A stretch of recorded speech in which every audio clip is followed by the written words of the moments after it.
Kryeministri Edi Rama ka dhënë një intervistë për Richard Edies, organizatori i iniciativës së investimeve të ardhshme, ku foli për fusha të ndryshme në vendin tonë.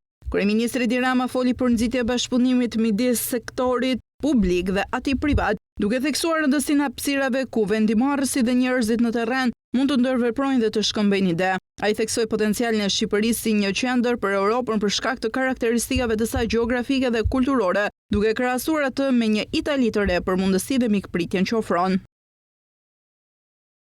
Unë do preferoja një Itali të re, ku gjen mundësinë, ku gjen kënaqësinë e mikpritjes të ushqimit, por ku nuk e humbet buzëqeshjen. Na ka bekuar Zoti, por na ka mallkuar historia, një mallkim ku për të qenë sinqert kemi pasur edhe kontributin ton për shumë e shumë vite dhe shekuj. Ky vend, me një territor shumë të vogël, vetëm 28.000 km2, ku gjen 2 dete, male, 9 lumej, liçene, gjen nga një peizazh të ndryshëm për çdo kilometër, është vërtet një vend për të vizituar, një vend për të qëndruar, për të investuar, por nga ana tjetër, ky vend ka vuajtur tejmase nga stigma dhe ka qenë shumë e vështirë të sjellje njerëzit në Shqipëri, nga që stigma ishte shumë e madhe.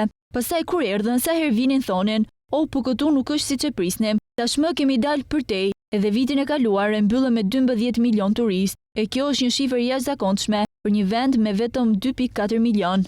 Ndër të tjera, kryeministri identifikoi energjinë, inovacionin dhe turizmin si sektor kyç për investime me projekte në zhvillim në energjinë e rinovueshme dhe parqet teknologjike. Rama gjatë intervistës tha se është duke punuar për projekti me Italinë dhe Emiratet e Bashkuara Arabe për linjën nënujore të transmetimit të energjisë elektrike, e cila do të prodhohet në vendin tonë. Ne kemi një vend shumë të mirë pozicionuar gjeografikisht dhe politikisht për të bërë shumë më tepër për energjinë dhe po e bëjmë. Për momentin jemi të angazhuar në një projekt shumë të madh bashkë me Italinë dhe Emiratet e Bashkuara për linjën nënujore që lidh Shqipërinë me Italinë, do me thënë, 2 anët e Europës përmes Adriatikut dhe për të bërë maksimum me atë që kemi thesar këtu, energjinë tërësisht të gjelbër. Ne kemi 100% energji të ripërtëritshme. Problemi është se kemi shumë energji hidrike dhe tashmë po e ngrëm energjinë diellore.